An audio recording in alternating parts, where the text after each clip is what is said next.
Hi friends, আজকে আমার recipe বাঁধাকপি দিয়ে কাতলা মাছের মুড়োর ঘন্ট। পুজোর সময় সব কিছুই তো খেতে হবে, মাছ মাংস, তার মধ্যে তরি তরকারির একটা দরকার পড়ে। তো এইভাবে বাঁধাকপি মাছের মুড়ো দিয়ে বানিয়ে ফেলো।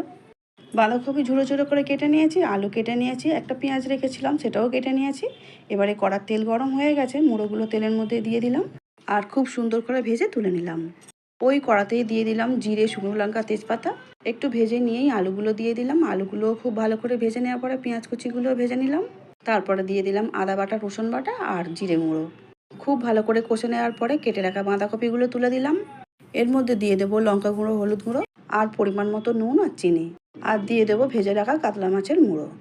বাঁধাকপি রান্না করতে গেলে জানোই তো, জলের দরকার হয় না। খুব ভালো করে নাড়াচাড়া করার পরে ঢাকা দিয়ে দেবো একদম 10 মিনিটের জন্য। শেষে দিয়ে দেবো একটু গরম মশলা। রেডি হয়ে গেল আমাদের কাতলা মাছের মুড়ো দিয়ে বাঁধাকপির ঘন্ট। আমার ভিডিও ভালো লাগলে লাইক, শেয়ার, সাবস্ক্রাইব করে দিও। Thanks for watching.